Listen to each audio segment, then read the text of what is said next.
and services to help them grow and bloom. The time by Sagicor Bank is 7 o'clock.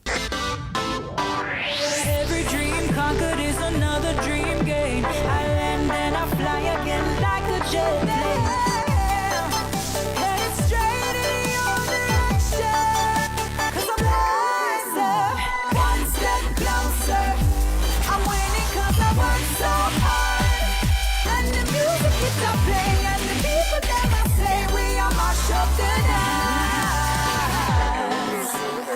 Oh, what a feeling! Don't stop dreaming. Keep on believing in the power of the feeling. Whatever you want, take a chance. Song in your heart, step in your dance. You got a spark, don't fit it down. Shine your lights on.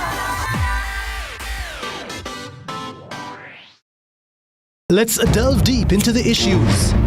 We'll take you beneath the surface. Greetings and salutations. My name is Orville Higgins, and it's another edition of Fan Central.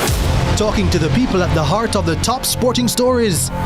Hear from your favorite sportsmen and women and the administrators who work tirelessly to make it all happen.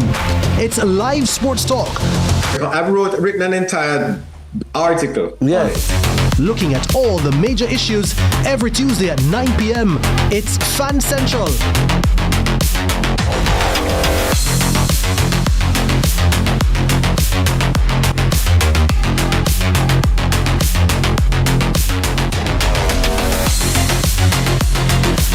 "25 teams, one dream." The first ever Popeye's Challenge Cup competition, this David versus Goliath tournament. The Popeye's Challenge Cup, Wednesday, May 13 at Draxhall Sports Complex. Gray's Inn versus Duncan's United at 4:30 p.m., followed by Limehall versus Wi-Fi United at 7:45 p.m. It's the Popeye's Challenge Cup, Wednesday, May 13 at Draxhall Sports Complex, live on CVM. CVM News at 7 Wednesday headlines, courtesy of Hart NSTA Trust, Jamaica's Human Development Agency. It's too loud.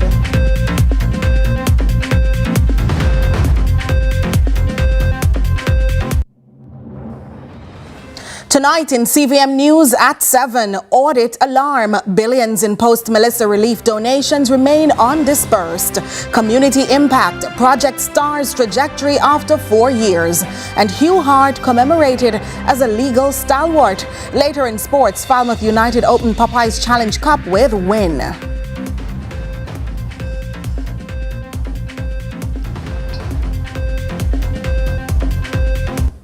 CVM News at 7 Wednesday headlines, courtesy of Hart NSTA Trust, Jamaica's Human Development Agency. 25 teams, one dream. The first ever Popeye's Challenge Cup competition, this David versus Goliath tournament.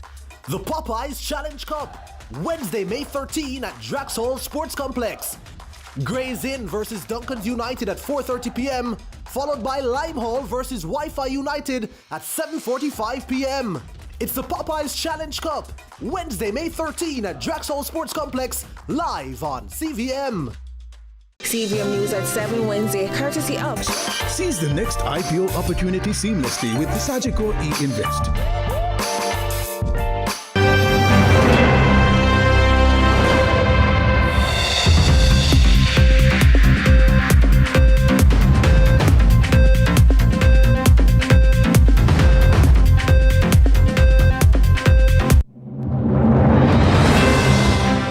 From Kingston, Jamaica, this is CVM News at 7. It's Wednesday, May 13, 2026. I'm Nika Lewis. Thank you so much for joining us for what will be a shortened newscast in order to make way for the Popeye's Challenge Cup. A new audit has revealed troubling gaps in Jamaica's hurricane relief management. This as it found despite billions of dollars in donation after Hurricane Melissa, only a fraction has been spent, sending red flags over how the funds are being managed. The latest Auditor General's report has found that of the $1.44 billion donated for Hurricane Melissa relief, only 1.8% or $26 million has so far been spent. That money, it says, went solely to roofing materials. Meanwhile, leftover funds from Hurricane Beryl of over 138.8 million Jamaican dollars and 100,000 US dollars remain untouched. The report notes that the Office of Disaster Preparedness and Emergency Management, ODPEM, had no expenditure plan, leaving aid idle while citizens waited for relief. The audit also revealed that millions were withheld by a financial services institution, some 15.7 million Jamaican dollars and nearly 300,000 US dollars. There was no formal contract. Transfers were delayed and the Auditor General could not confirm if the money ever reached ODPEM's accounts. This, as the report reminds, that the audit is one aimed at retaining transparency in the use of the funds and ensuring accountability as the government embarks on several projects under the recently passed NARA. But there was more. The roof restoration program also came under fire. The report notes that $34 million in roofing materials has been delivered without signed receipts. It found that payment records for contracts worth over $100 million were missing. This, as ODPEM says, 421 roofs were repaired, but auditors found no clear beneficiary verification and no completion reports. Also under the microscope, the National Disaster Fund. The audit concluded that the NDF, Jamaica's safety net, is not compliant with the law. It shared the fund had no designated bank account. As such, the report continued, the funds are mixed with other projects. Additionally, it notes required annual reports and statements of accounts have not been prepared from as far back as 2018. As of February, the fund held $163 million in cash and $293 million in investments. Despite this, the Auditor General says oversight remains weak. The Auditor General concluded that weaknesses in financial management and governance threaten Jamaica's disaster response. The report urges ODPEM to act immediately with a clear expenditure plan, a dedicated account for the disaster fund, and formal agreements with partners. Without swift reforms, the Auditor General notes donor trust and public confidence could erode, leaving Jamaica vulnerable when next a storm hits. Meanwhile, Parliamentary Secretary in the Education Ministry and Government Senator Marlon Morgan has responded to the report, noting that a real-time audit conducted by the Auditor General's Department has highlighted that the government of Jamaica has moved to expend over $11 billion in relation to 420 Hurricane Melissa relief and recovery-related contracts, which are currently underway.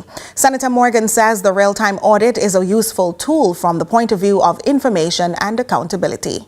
Auditor General's report is indicative of the government's responsiveness and massive body of work in treating with the passage of Hurricane Melissa, in the sense that it references the 11.3 billion Jamaican dollars that has been expended so far in relation to some 420 relief and recovery related contracts that are currently underway. What is instructive is that the 1.4 billion Jamaican dollars that has been received so far in donations, as cited in the Auditor General's report as being unspent to date, that is exponentially outstripped by the massive 11.3 billion that is actually being spent on various relief and recovery initiatives. He insists the audit doesn't highlight any damning findings or corruption and instead highlights that NARA will go a far way to help Jamaica effectively improve the quality of life of the Jamaican people. People should note that the Auditor General report does not contain any scandalous or damning finding of loss and or corruption, and in many respects reaffirms the bureaucracy-related challenges that many Jamaicans are already aware of, and understandably so, have grown impatient of. The public is fully aware that our country's growth and development are being inhibited in part by our stark implementation challenges. What the Auditor General report underscores is that it cannot be business as usual. The report affirms that NARA will go a far way in helping Jamaica to efficiently and effectively utilize available funds in improving the quality of life of the Jamaican people. Kingston's Mayor Andrew Swaby is questioning how the creation of a single road authority will solve the long-standing problem of inadequate funding for local governments. He argues that the Kingston and St. Andrew Municipal Corporation is being asked to take on more responsibilities with far fewer resources, leaving critical roadworks underfunded and unfinished. The KSAMC Road and Works Department continue to operate with fewer technical officers than are required, and the authority to expand the capacity does not rest solely with the municipal corporation. If we are serious about improving road conditions across Kingston and St. Andrew, then local authorities like the KSAMC must be properly resourced, both financially and technically. Those are the issues that must be addressed for better road quality across the country. The corporation's monthly meeting on Tuesday, Mayor Swaby fired back at comments made by Minister with responsibility for works, Robert Morgan, that 70% of the roads in Kingston and St. Andrew are the responsibility of the KSAMC, while the remaining 30% is managed by the National Works Agency. The mayor says while the KSAMC receives an average of $85 million each month from the parochial revenue fund for road maintenance, that amount is nowhere near enough to complete the necessary repairs and rehabilitation. Let me be clear.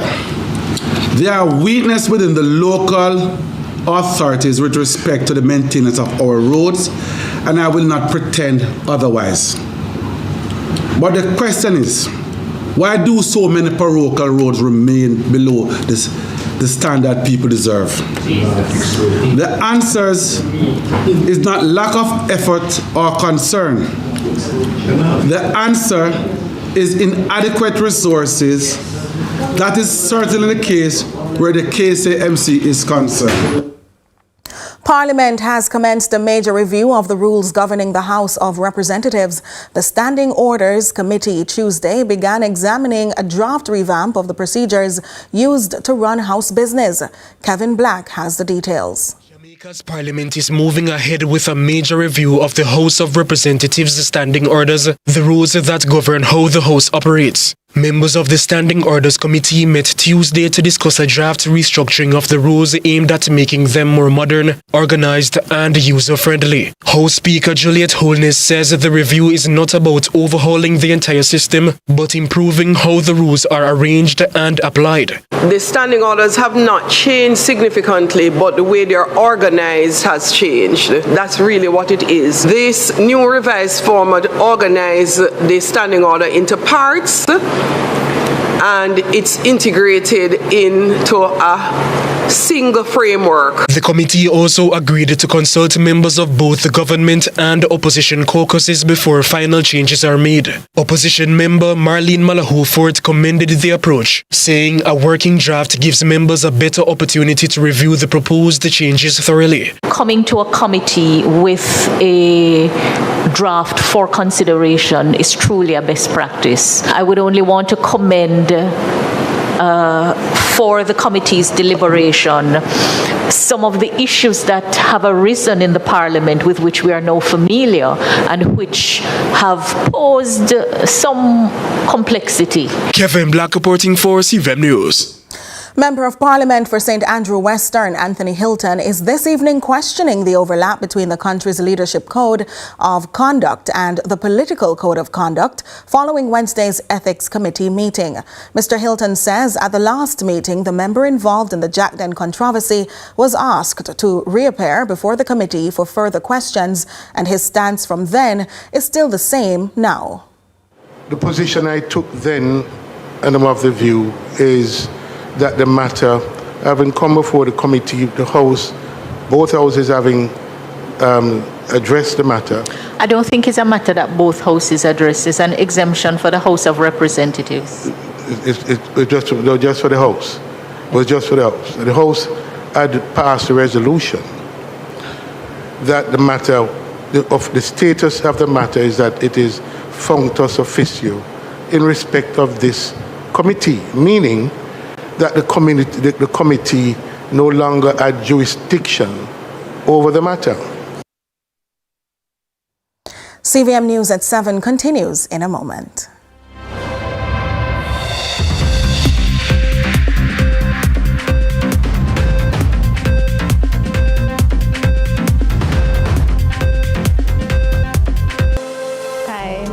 Angela Knight, and my mother, who we call Mumba, she lived to care for her loved ones.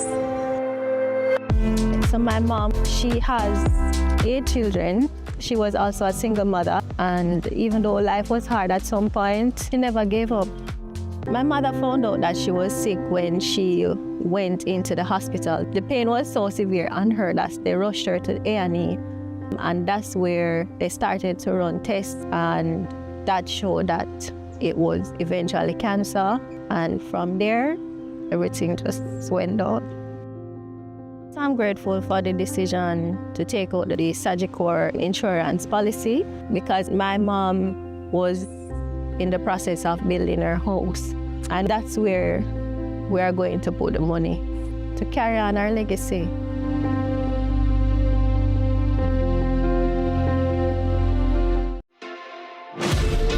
Already have a T-Tag for your vehicle? Just top it up and go through. Download the My T-Tag app, available on Google Play Store or the App Store, and add funds to your T-Tag from anywhere you're there. Also, keep checking the LED screens at our toll plazas for periodic promo codes, which will give you bonus T-Tag credit when you enter it in the My T-Tag app. Top up your T-Tag and continue to go through quicker and cheaper on Transjam highways.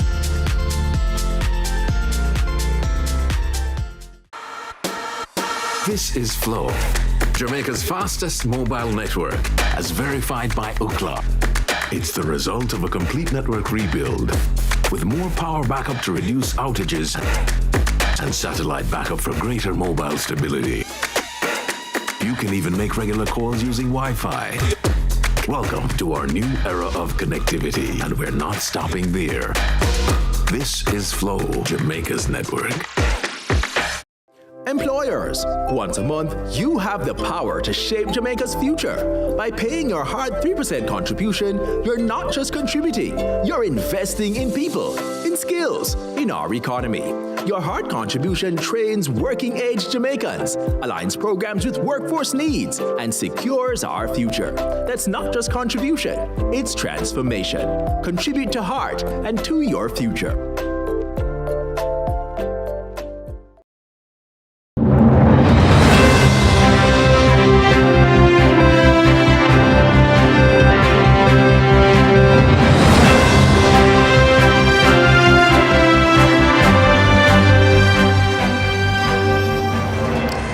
Thanks so much for staying with us. Before we enter the courtroom, earlier we mentioned that Marlene Malahoo Fort was an opposition member of the Standing Orders Committee. However, that's not so. She's actually a member of the government aspect of the committee, and so we correct that. Let's move on. A dispute arose in court after the prosecution cautioned the defense about being faithful to the disclosure and the evidence during cross-examination of a prosecution's witness. This in the ongoing trial of alleged leader Tesha Miller and 24 co-accused. Carla Ramdeen was in court and files this report. Witness, a detective constable, testified that on August 11, 2022, while on duty, he received a call from a detective corporal attached to the Greater Portmore CIB and proceeded to a location where he observed police personnel already present. He told the court that he was escorted through the scene using a safe route and observed the body of a man lying face down with his hands bound and wounds resembling gunshots, along with what appeared to be blood. The witness said he processed the scene before the body was removed in a body bag and transported to the Spanish Town Hospital, where the doctor confirmed the dead man. He later returned to the police station where the evidence was logged and documented. During cross-examination, defense counsel Patrita Gabidon questioned the witness about statements he made in 2022 and another statement prepared in 2026 detailing his role in the incident. The witness told the court that he gave a statement in the matter in 2022, but a request was made in 2026 for another statement. The witness was then asked about his previous testimony about accompanying the body to Spanish Town Hospital. The witness agreed that this was the first time he was mentioning going to the hospital. Following that response, the Crown cautioned the defense to remain faithful to the disclosure. The defense then suggested the witness had opportunities in both 2022 and 2026 to give full account of the events. The witness agreed. The prosecution later told the court it chose not to re-examine the witness because it did not wish to run afoul of the rules against previous consistent statements. The Crown also argued that the concerns regarding the defense's approach had been raised both on and off the record and described it as a recurring issue. The presiding judge, Justice Dale Palmer, questioned whether re-examination could arise if there was a suggestion of recent concoction. But the prosecution explained there had been no suggestion that the witness was lying. The defense counsel maintained she was being faithful to the disclosure and said her cross-examination was consistent with the material disclosed by the prosecution. The evidence relates to counts 28 and 29, robbery with aggravation and murder of Zamari McKay. The men charged under these counts are the accused Carla Williams, Jermaine Clark and Owen Billings. The trial continues on Thursday at the Supreme Court in downtown Kingston. Carla, Ramdeen, CVM News. The Thanksgiving service for the life of former parliamentarian Hugh Hart brought people from various walks of life together to celebrate a stalwart. Dignitaries from both Jamaica and the Cayman Islands paid their respects in Georgetown, Cayman, to an important part of Jamaica's political framework. Krystol Williams tells us more. Former Senator Hugh Cecil Edmund Hart served in Jamaica's upper house between 1980 and 1993. Leader of the opposition and his past colleague, Mart Golding, commemorated him as a partner in the legal field. Hart co-founded the legal firm Hart, Muirhead and Fatta and also served as Minister of Mining and Energy between 1983 and 1989 and Minister of Tourism between 1984 and 1989. He passed away on Thursday, April 17. Hugh saw the role of the lawyer as being to serve our clients by faithful diligence. He was proud of our firm and its reputation for how we treat clients and the quality of the work we do. For him, service always came first. According to Jamaican Prime Minister Dr. Andrew Holness, Mr. Hart brought to public life a rare combination of legal intellect, economic understanding, and practical judgment. These are qualities which proved indispensable during a defining period of Jamaica's national journey. Deputy Premier of the Cayman Islands, Gary Rutty, describes Hart as an icon in the legal and business community. He concurred that the results of the service proved the impact he had. Mr. Hart was much more than a distinguished attorney and former senator. He was a visionary whose influence helped shape the economic foundations of our region. His profound intellect and unwavering commitment to excellence earned him the respect of heads of state and industry leaders alike. Krystol Williams reporting for CVM News. It is easier to build strong children than to repair broken men. This thought by Frederick Douglass was shared by Assistant Commissioner Charmaine Shand at the launch of the Police Youth Club at the Spot Valley High School in St. James. Under the patronage of law enforcement and educational policymakers, young people were encouraged to see officers and those upholding justice as positive examples in their community. Krystol Williams has more. The launch of the Police Youth Club at the Spot Valley High School was an initiative meant to bridge the engagement gap between the police and the younger generation. According to Assistant Commissioner of Police ACP Charmaine Shand from the Community Safety and Security Branch, a total of 292 school resource officers are working closely with the club to foster discipline, mentorship, and positive youth engagement within schools and communities. We are reaffirming our commitment to investing in you, our youths. We understand that our young people are not problems to be solved, but potential to be developed. So through this club, Students will benefit from mentorship programs, leadership training, sports, educational support, civic engagement, conflict resolution skills, cultural activities, and opportunities to volunteer and for your own personal growth. Disappointed by trending headlines, Principal of the Montego Bay Community College, Dr. Darian Henry, found that behavior in schools often mirror society and that, according to his research, youth clubs do provide safe spaces for children, especially for the ones who may not have safe spaces at home. Yesterday I was discombobulated by what happened in one of our esteemed high schools, where schools had to lock down because young people let loose on themselves. What is happening to our young people? What is happening? There's no respect for authority in schools anymore. What is happening? A school is a place intended for learning and for hope, and yet they have to close down school because picnic behave bad. I hear about a video circulating where a man put a mask on his face and show two guns and intimidate the little teacher them over Stella Maris in Kingston.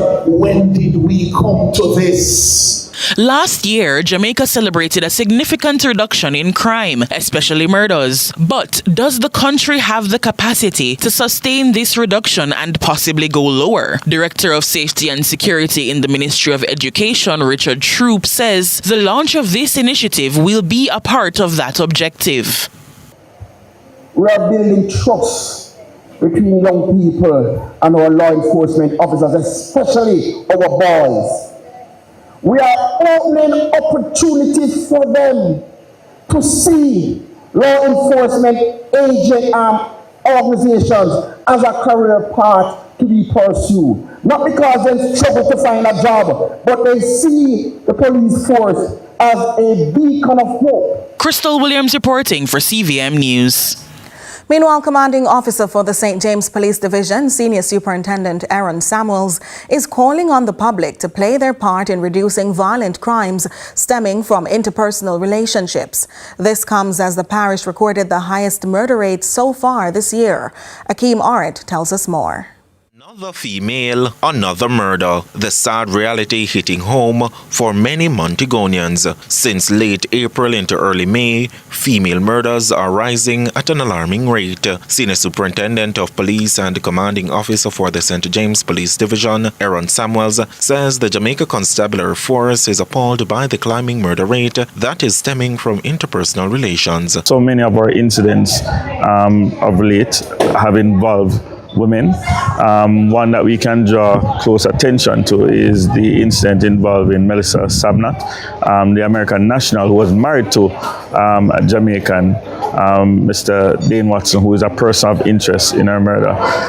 We are very saddened that, many of these incidents are emanating out of interpersonal situations. SSP Samuels highlighted that most murders from the beginning of the year are in relation to interpersonal relationships, which escalated into deadly violence. We are very appalled that we have so many violent incidents surrounding women. Most of our murders, in fact 12 of our murders since the start of the year, have been due to interpersonal incidents.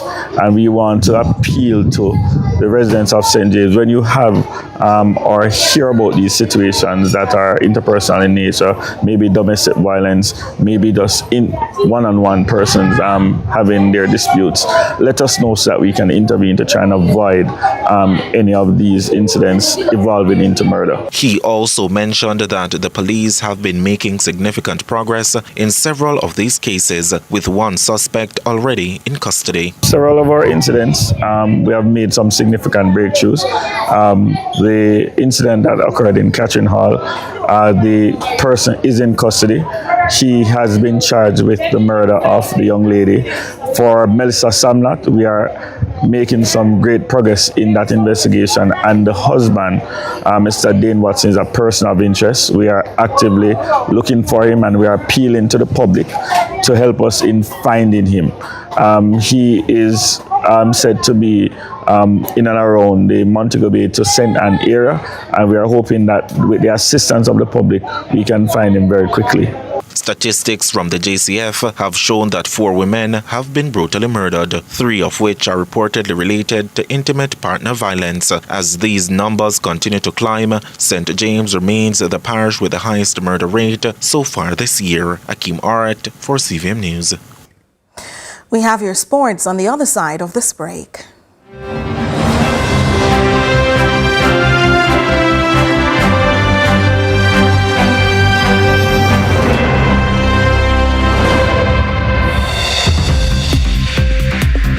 There's nothing like a Jamaican greeting. Hello. Blessings. Yo, man them.